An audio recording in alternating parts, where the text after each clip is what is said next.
Hi everyone, welcome to the Kickass Radio Show. Hope you've had an amazing week and welcome to Friday. Friday, the golden child of the weekdays, the superhero of the work week, the welcome wagon to the weekend. Friday is great because it's a day we can reflect on an awesome week that was. For those not on shift, it also ushers in the weekend where we don't have to worry about work or school. Here's to a fabulous Friday, and I hope you all enjoy an awesome weekend filled with whatever you want to do. Today here on the show, we're talking about the ATS, that's the applicant tracking system, and how we can beat the bots. Now, I've told you before that recruiters and hiring managers typically spend an average of 6 seconds scanning a resume. 6 seconds. But that's only if your resume passes the initial screening of an applicant tracking system, or ATS. Seriously, you have 6 seconds to wow these people with your resume. Your resume has to kick ass and stand out to humans and robots alike. Otherwise, your application, it'll get tossed. Your resume is such an important tool in your job search toolbox. You want to make sure it's the best it can be, right? So I'm going to help you out and give you some tips to get past and beat the bots and land into the hands of a recruiter. Let's get our geek on. Okay, so you are listening to the Kickass Radio Show, Kickstart, where we talk about all things women working in non-traditional roles in varied male-dominated industries, and I tell you how it is. Today, as we said, is episode 11, and we're talking about the applicant tracking system. I'm your host, Jo Sainsbury, the Glow Getter, and my background is I'm no stranger to wearing high-vis workwear, getting down and dirty in the grease and the coal dust. My passion and purpose is to reinforce confidence, support and encourage more women to kick off their heels and tap into their steel caps and to consider pursuing non-traditional roles and careers as I share my knowledge, career experiences and understanding of these industries. So here we are on the radio show, and I'm really excited to be sharing some know-how and some insights. Good morning to all my listeners across Australia, and a very pleasant good afternoon to all our listeners in the US. I hope we can keep you in good company and provide you all with a little more valued insight into some much needed topics and conversations for women wanting to transition into these varied industry sectors. I'll also take this opportunity to say today's episode is brought to you by one of the show's sponsors, and that's Kickass Women. And a huge shout out to all the women working out on track and on site today, all over the globe. Stay safe, ladies, and have a great day. This might be a good time to also mention that the radio show does and may contain adult language. So let's get into it. Back to the show. Okay, let's do this. Job seekers, forget recruiters and hiring managers. There's a new gatekeeper standing between you and your dream job that you need to please first. 3/4 of all resumes never even get seen by human eyes. Instead, they're scanned by a piece of software known as an applicant tracking system, or ATS. Depending on how highly this machine ranks your resume, you could be first in line for an interview or buried so far down the list recruiters never find you. So if you want to get hired, you'll need to beat these bots. Thankfully, that's not hard to do. It just requires tweaking your resume to deliver exactly what the software system's been programmed to search for, and nothing it hasn't been told to want. So we're saying, what the F is an ATS, applicant tracking system? An applicant tracking system, or ATS for short, is a type of software used by recruiters and employers during the hiring process to collect, sort, scan, and rank the job applications they receive for their open positions. Now, the ATS system was initially created for large corporations that are accustomed to dealing with several thousand inbound job applications on a weekly basis. Today, approximately 98% of larger companies rely on ATS software to help streamline their recruitment processes. However, what began as a recruitment solution for the larger employers has turned into a commonplace tool for companies of all shapes and sizes. So now you're asking, how does the ATS or applicant system work? Applicant tracking systems act as an electronic gatekeeper for an employer. The ATS passes a resume's content into categories and then scans it for specific keywords to determine if the job application should be passed along to the recruiter. Its job is to essentially weed out unqualified applicants so the recruiter can devote his or her time to evaluating the candidates who are more likely to be a match for the position. In other words, the ATS is apt to toss the least qualified candidates rather than identify the applicants who are the best fit. Unfortunately, that means if a resume is not written and formatted with the applicant tracking system in mind, a qualified candidate can be easily passed over. Most applications are removed from the equation because they are not formatted in a way these systems can read and interpret. Contrary to popular belief, a PDF is not the most ATS-friendly file type. While PDF files are the best at preserving your design and format of your resume, it is not compatible with all ATS software. Since the best resumes are written with two audiences in mind, the robots pre-screening your application and the live human in HR who will review your resume, should it make it past the ATS.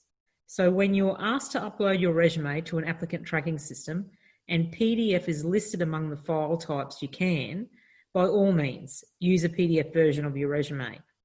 The online application usually specifies file uploads it accepts, but if it is unclear, if the system does not specify which file types are compatible, I would only recommend using a Word document or a plain text file for your resume file type, which are near universally understood by all ATS systems.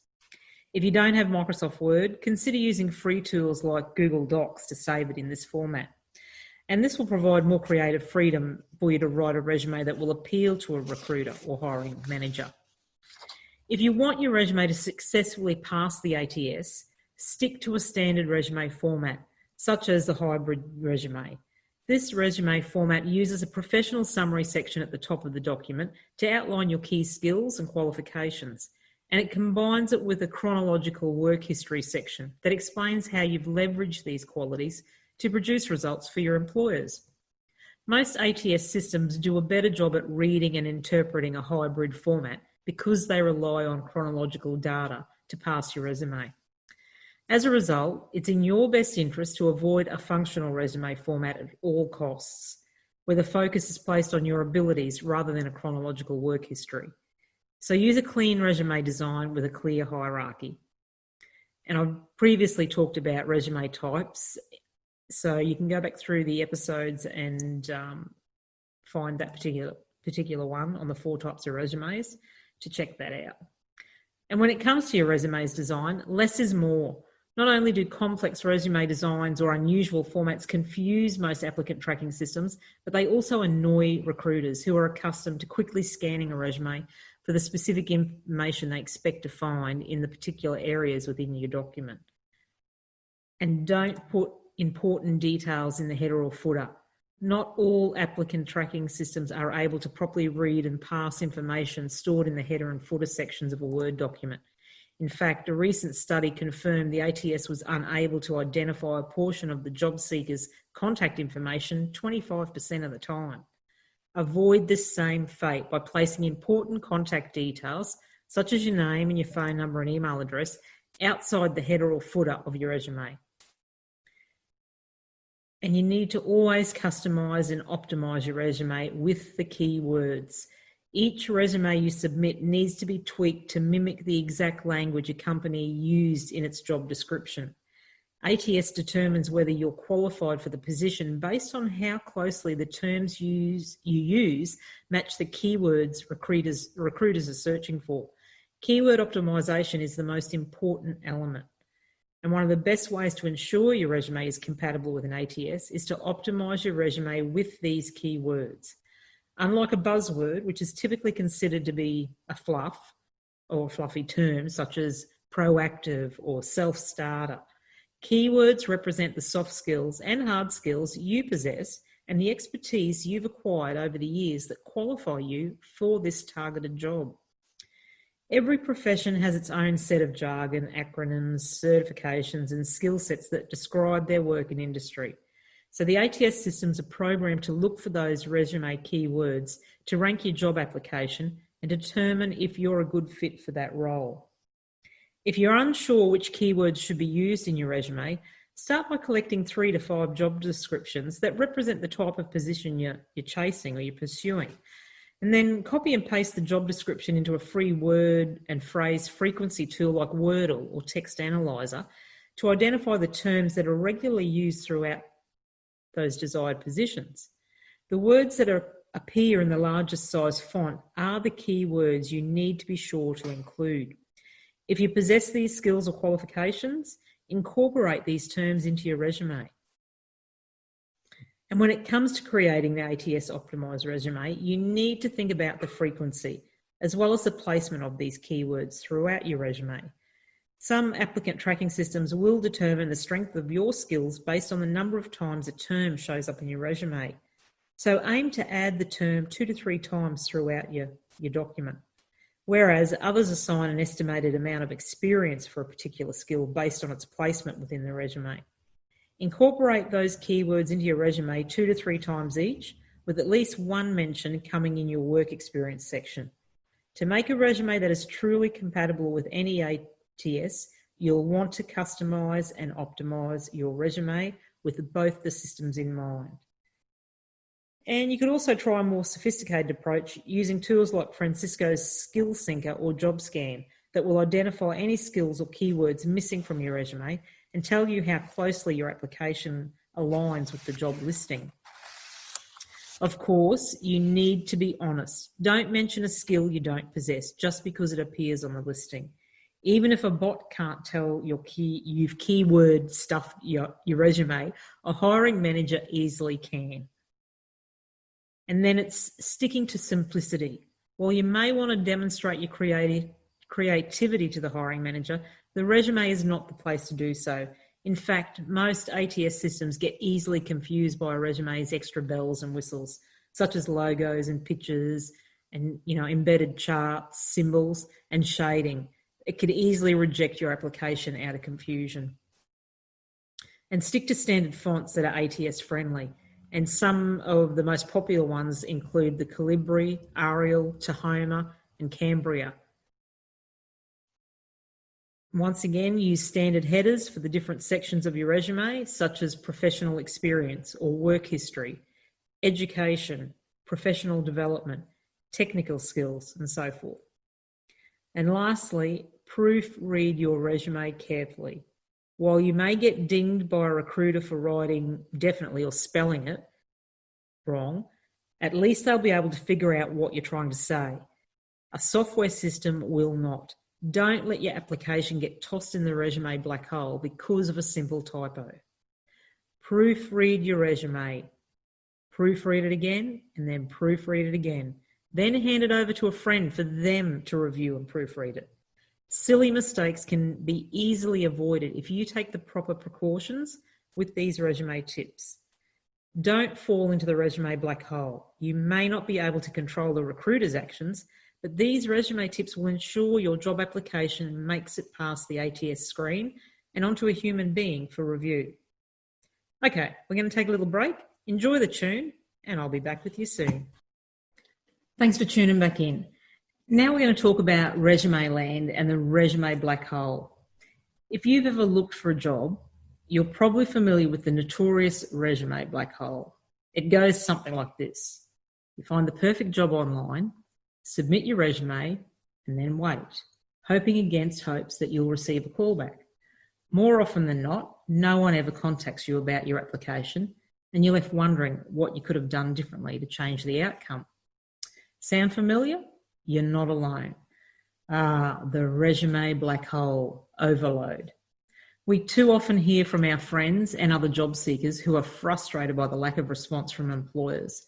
What many of them don't realise, however, is that oftentimes the hiring manager never receives their job application. From crafting a winning cover letter to acing an interview, landing a job is tough enough in this market. But millions of job seekers can't even get a boot in the door as they apply to countless positions and seldom hear anything in response. Let me explain.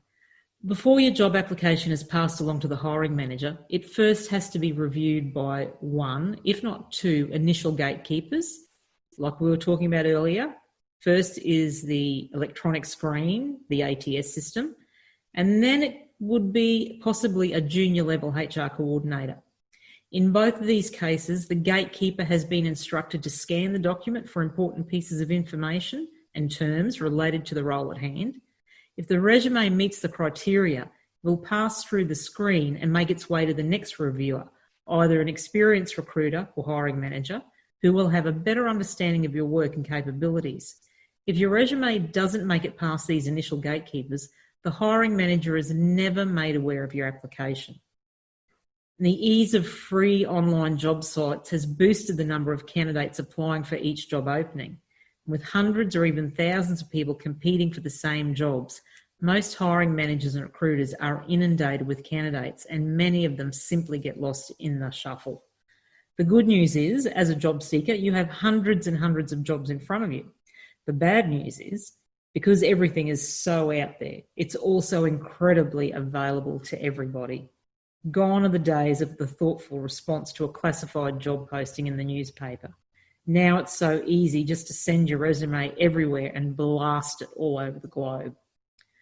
Because recruiters and hiring managers are bombarded with so many applications, there is less opportunity to send responses to everyone who applies. Even recruiters admit that they are unable to handle the influx of applications they receive just for one single job listing. And the online job application process has made it significantly easier to apply for available positions. So you've applied for a job. Now what? Your resume usually goes through a series of stages before it's decided whether or not you'll be invited to an interview. While you may apply for several jobs per day from your computer, you probably don't know what happens to your resume after you submit an application. As the applicant, you don't get to see what those stages are and who might be reading your resume at each point in the process. Sometimes you'll receive a response from the recruiter. Other times you may never hear back at all. So now I'll walk you through and discuss the application process so you can better understand what is happening with your resume after applying to a position. And I'll also be going to give you a series of tips that will help you best position yourself for success throughout the application and interview process, and help your application avoid the resume black hole and make it through those initial reviews and to the top of the hiring manager's pile. So the big question remains, what happens after I submit my resume? There is no set process that companies follow during the hiring process. Some companies have concrete steps that they must follow, while other organisations are more casual in their candidate review process. The job application process will vary depending on the position and the industry. Some companies will interview and hire you in a matter of days. Other roles in different companies can take up to 6 months to fill, with multiple interviews and pre-employment tests involved. And I actually experienced that procedure, and it's pretty daunting and has you on edge because it takes so long and so slow. And if you are applying for jobs, you can usually gain a basic understanding of the steps, even if there is not a set process. So here's an in-depth explanation of each step a company usually takes when hiring. So the first is, we'll recap, is the ATS system. So reviewing 100 resumes is a tedious process, or 1,000. As a result, many companies have invested in the software tools that collect and sort through resumes to help narrow the field of relevant applicants. So the ATS allows employers to collect, sort, and manage the entire hiring process for any given position. So what does this mean for you? Applicant tracking systems compare the skills listed on your resume with keywords and phrases mentioned in the job listing. We're doing a bit of a recap here.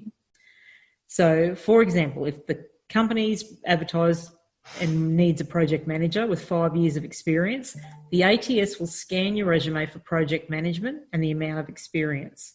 The ATS will also scan for relevant job titles and additional job prerequisites designated by the company. While there is no set timeline for how long this initial step will take, it is likely to last several days to several weeks before the company has a large enough pool of candidates ready for manual review. The next step is a recruiter completes preliminary candidate reviews.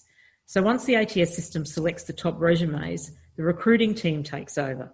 This part of the selection process can vary from company to company depending on several factors, including the organisation's size and structure, as well as the type of role you're applying for. So generally, the recruitment team will review the shortlist of candidates and inspect for information that applicant tracking systems might have missed or aren't capable of deciphering. And that can include your quality of educational background, soft skills, volunteer work, and work experience details. So during the review process, recruiters will remove any applications that slip through the software check or don't meet the company's qualifications. They will also sort the resumes so they can contact higher matching candidates first. From there, it goes to the direct manager review. So at this stage, the recruiting team will often share the strongest applicants with the hiring team for their review. And the hiring team will then go through the process of manually reviewing candidates and creating a shortlist for the recruiters to have an initial interview. Oftentimes, they will also keep a small list of additional candidates as alternates in case the top group are not the right fit or may have already accepted another offer. Now, this can be a lengthy step as hiring teams already have their typical daily responsibility, plus the addition of potential candidates to review. So do not let the length of time it may take discourage you or prevent you from applying for more jobs. And sometimes hiring teams may send out a questionnaire. Not all companies send out personality tests or questionnaires, but it's common for larger companies who receive numerous, like hundreds of resumes in a day for one position. And the results of these tests help recruiters narrow down the resumes they must have a look at. So after applying for a job, you may receive an email to complete one of these tests. So that's those psychometric tests, aptitude tests. So the test subject will depend on the position you're applying for and the company, of course. Some of these tests are personality tests, mechanical reasoning tests, and others want to demonstrate your technical abilities. These tests decrease the chances the company will hire someone who doesn't actually have the skills to do the job without having to bring them in for an interview. Then we're on to where the top candidates are called in for interviews. So with the top candidates to interview in hand, the recruiter or hiring manager will now start reaching out to potential employees. And every company has its own interview process, and you will likely experience different interview types and styles as you enter the job market. And I'm going to cover that actually in a future episode. So as an example, a hiring manager or recruiter might conduct 10 phone interviews before bringing in 5 people for an in-person interview. You might have to come in for a second or third interview before receiving an offer. By keeping an open mind and preparing for each step of the interview process, you can increase your chances of landing that job. So what can you do after you submit your resume? And like we said, the waiting period after submitting your resume can sometimes be as stressful as the period between an interview and the decision. So to help, you can take a few steps to prepare. So here's how you can stand out and increase your chances of getting an interview. Now, it's critical and crucial to check for any important dates or deadlines. So that's in the job advert. So reread the job posting or advert to see if there is any information about application deadlines or the review process. So as an example, if the application window doesn't close for 2 weeks after you've submitted your resume, then the recruiting team might not even look at resumes until this period ends. And that's more so the case. Knowing that the window is still open can help you relax a little more. While many companies post application windows, not all of them follow set deadlines. And like high profile and motivated companies might start looking at applications within a day or two of posting the job. Others may take weeks or even months. Remember, every company has its own unique hiring process. Next, I want you to do some research on the company and your future co-workers. Use your time waiting to learn about the company. Research challenges in their industry and changes that the company has made over previous months or years. This will prepare you to answer questions during the interview process and make you more knowledgeable of the problems facing your potential employer. Utilise your LinkedIn profile. Now, we talked about that about a couple of weeks ago. Follow the company, and you can also research the people who you're going to work with. Get to know your potential boss and co-workers, including their backgrounds, professional specialties and interests. If you have any connections, ask them if there is anything you should know about the person that could help you in the process. You can even reach out to your potential manager. So here's a special little tip I'll give you. If you can find an email for your future manager or hiring team, consider reaching out. You can introduce yourself, mention you've submitted your resume, and state how excited you are at the idea of working with them. This is a small step that very few people take when applying for a job online. However, it can be a great way to stand out and kick ass. Reaching out can also help you bypass part of the review process. If you impress your employer, they might contact the recruiting team and ask for your resume directly or recommend your name for one of their top picks. However, be careful not to overstep your boundaries during this step. Remember, don't be a stalker. Your future manager is probably incredibly busy and may not have much time to converse with you. Keep your email concise and friendly, and quickly outline why you believe you are a great fit based on your experience and skills. And then if you don't hear back from your future employer for a few weeks, reach out and ask about the position. You should be able to find the email from the recruiting department as a confirmation that they've sent. And you can check on the status of the job. They will typically let you know if the job is still available, if the team is still sorting through resumes, or if interviews have started. Following up shows that you care about the position and are actively engaged in the application process. Lastly, you need to prepare for an interview. If all goes well, then you will likely get called for an interview. This is when the preparation process begins. Preparedness and knowledgeable, my two kick-ass rules for an interview. You must be prepared and knowledgeable about the company and about your own self, your resume. Applying to multiple jobs will also help you stay calm during the hiring process.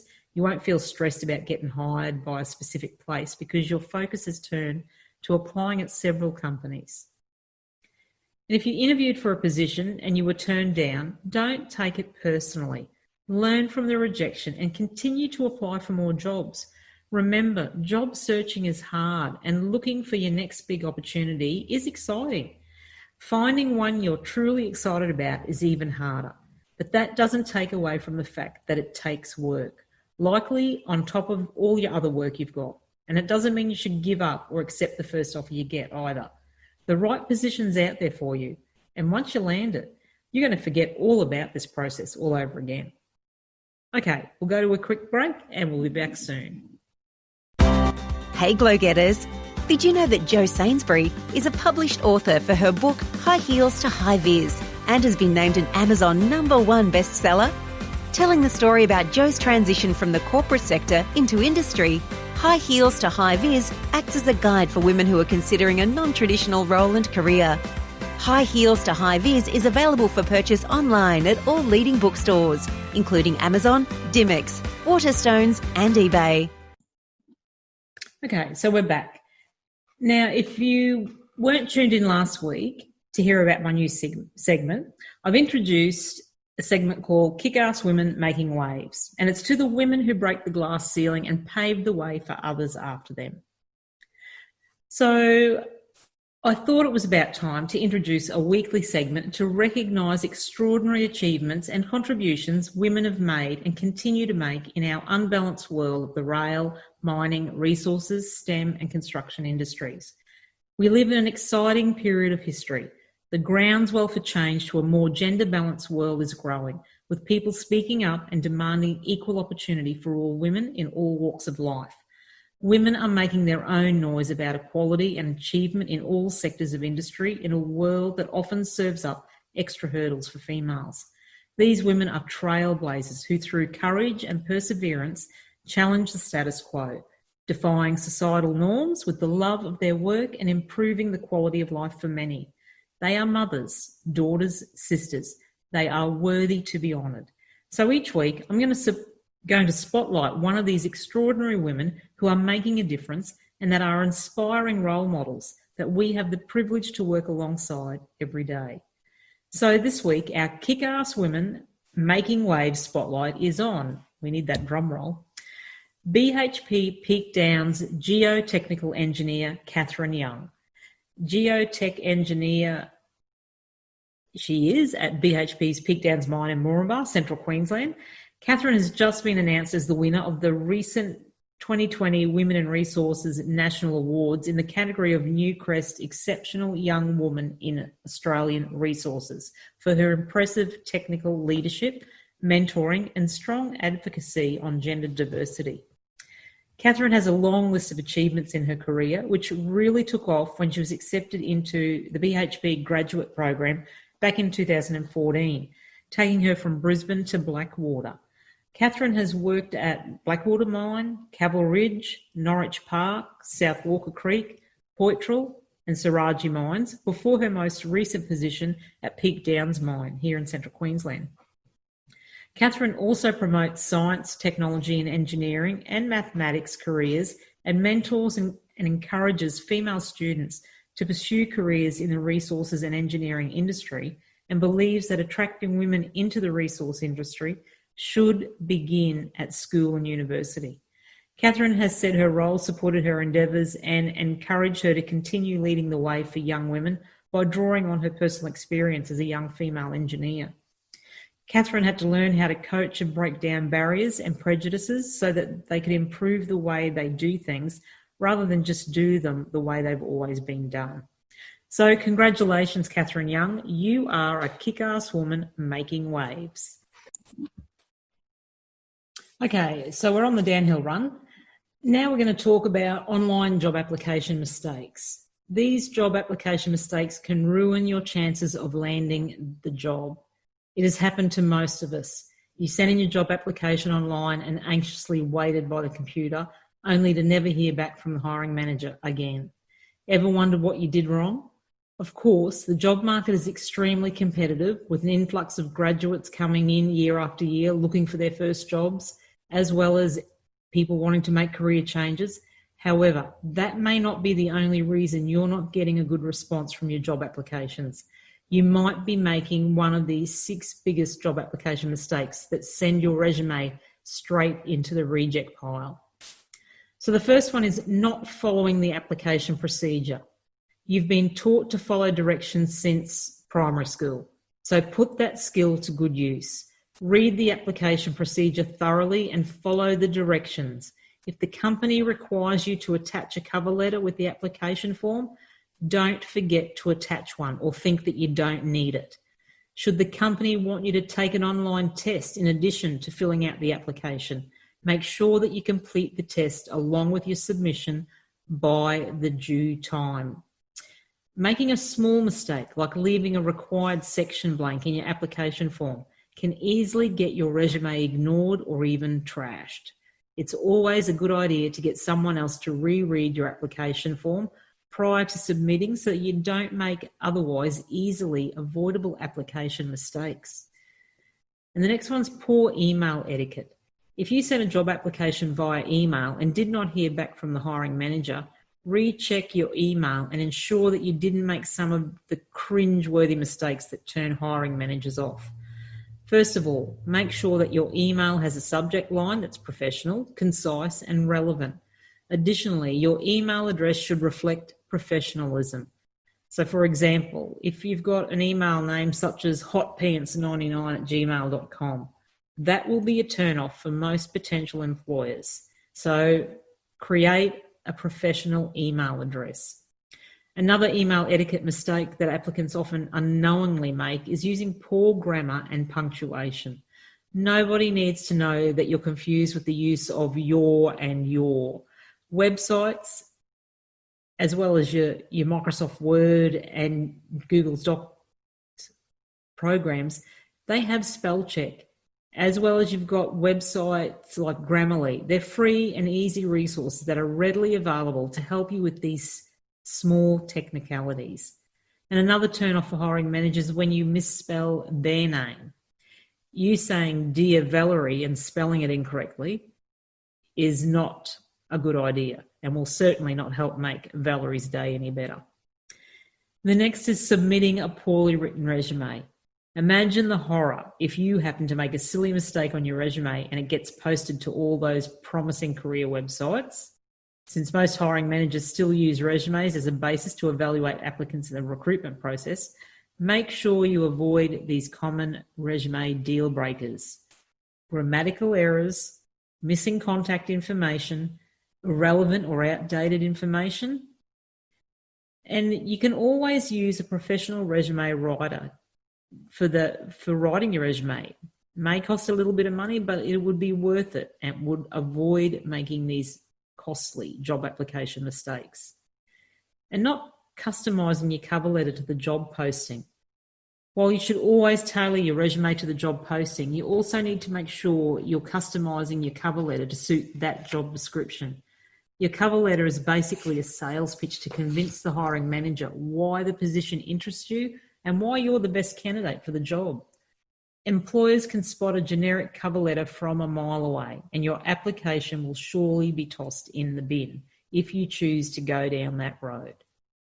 And be sure to diligently research the company, as I said earlier, and tactfully highlight your skills that match what the organisation is looking for. Your cover letter is also a great platform to let the manager and recruiter get a glimpse of your personality and convince them that you're a great fit for the company's culture. Use this tool wisely when you submit a job application online. And then next is applying for multiple positions at the same company. When you desperately need a job to pay the bills, you might be tempted to apply to every job opening that you come across, even if there are multiple ones from the same company. While this move might appear to increase your chance of landing a job, it could actually reflect badly on you and backfire. This is one of the common online job application mistakes that newbies make. When you apply to multiple positions at the same company, employers will assume that you're either not taking the job search seriously or have no idea what career path you really want to take. Either way, it leaves a bad impression of you and makes it appear that you're not passionate about anything or any particular field. And the last is lying on your job application. One of the main reasons many employers don't use resumes as the sole deciding factor in hiring someone is the fact that many applicants still lie on their resumes. Please don't ever make this job application mistake. The moment your recruiter figures out you lied, you can kiss the opportunity to work with that company goodbye. Even if you somehow get through the recruitment process without getting caught, the truth will come out eventually and your employer will never be able to trust you again. Worse still, if they know other hiring managers in the industry you're looking at, they might talk about you and consequently give you a bad rap to other companies as well. You can fix this job application mistake by simply telling the truth. At the end of the day, avoiding these online job application mistakes will help you achieve job search success. Be vigilant, not sloppy, when it comes to your job search. Hey Glow Getters! Did you know that Jo Sainsbury is a published author for her book High Heels to High Vis and has been named an Amazon #1 bestseller? Telling the story about Jo's transition from the corporate sector into industry, High Heels to High Vis acts as a guide for women who are considering a non-traditional role and career. High Heels to High Vis is available for purchase online at all leading bookstores, including Amazon, Dimex, Waterstones and eBay. Okay, so here's your take 5. Kick off your heels, boot that ATS system out the door. So first tip is applicant tracking systems scan resumes and filter for qualified candidates. Be sure to tailor your resume to the job you are applying for. Review the job description and include relevant skills, keywords and experience the company is looking for within your resume and cover letter. Be sure not to lie or over-optimize your resume in an attempt to trick the system, as there are sometimes safeguards in place that will flag candidates who do so. Number 2, utilize a simple, easy-to-read resume template along with clear, concise language in your resume and cover letter. This will help both the applicant tracking system and recruiters quickly digest the relevant information in your application documents. Number 3, Always customize and optimize your resume with keywords which represent the soft skills and hard skills you possess and the expertise you've acquired over the years that qualify you for your targeted job. Number 4, stick to simplicity. Remember, most ATS systems get easily confused by a resume's extra bells and whistles and could easily reject your application out of confusion. So kiss it. Keep it simple, silly. And number 5 is proofread. Proofread your resume carefully and proofread it again and get someone else to proofread it before you submit it. And lastly, here is your safety affirmation for the week. Don't let the fear of striking out keep you from playing the game. And if at first you don't succeed, try again. That's it, guys. I do hope you found the information helpful and valuable, and it gives you a little bit more of an insight to the importance of those key words. And remember your personality. Yes, the ATS is a robot, but the hope is your resume eventually makes its way to human hands. You want to ensure to balance your resume, but making it legible and easy to read for an ATS, but not making it so tailored that it feels cold. Go forth, start building your resume that passes the ATS and human test today. Good luck. I'd just like to also mention that October is National Safe Work Month here in Australia. So over the month, I'm going to do a safety share as we all need to commit to building safe and healthy workplaces. No one should be unsafe at work and no injury or death is acceptable. There is more than that. There is more that we can do, and together we can make a difference. So my message today to kickstart off the month is take the lead with workplace health and safety. No matter what you do, safely starts with you. Listen, look and ask. Ensure fitness for your job. Use personal protective equipment. Avoid alcohol and drugs at work and watch out for your mates. Help prevent workplace safety incidents. Stay safe. As always, I really appreciate you guys giving your time to listen to this radio show. You can find more information on this episode in the show notes or on my social media pages, either on Facebook, LinkedIn, or Instagram. All right, lovelies. Love having you all share your time with me. Come back next week where we are going to talk about work and life balance, more so boundary management. Make sure to follow me on Kickass Women or Jo Sainsbury social media pages if you haven't already, where we will break down this episode throughout the week. I'm a bit tongue-tied now. And I would really love to hear from you guys, so show some love for your new radio show by leaving me a review on BBS Radio Network. Or you can send me an email. My email is Jody, Jody, at kickasswomen.com.au. Or find me on Facebook at facebook.com/kickasswomenaustralia. And be sure to stay tuned in for future episodes. Well, that's all for today's show. Thanks for your company and for listening to Kickass Radio. It's not goodbye, but see you later. Stay safe and well. You guys rock and have an amazing day or evening. Go crush it. Keep in touch. Pos comms, always. Go on, get your glow on. Become a glow-getter.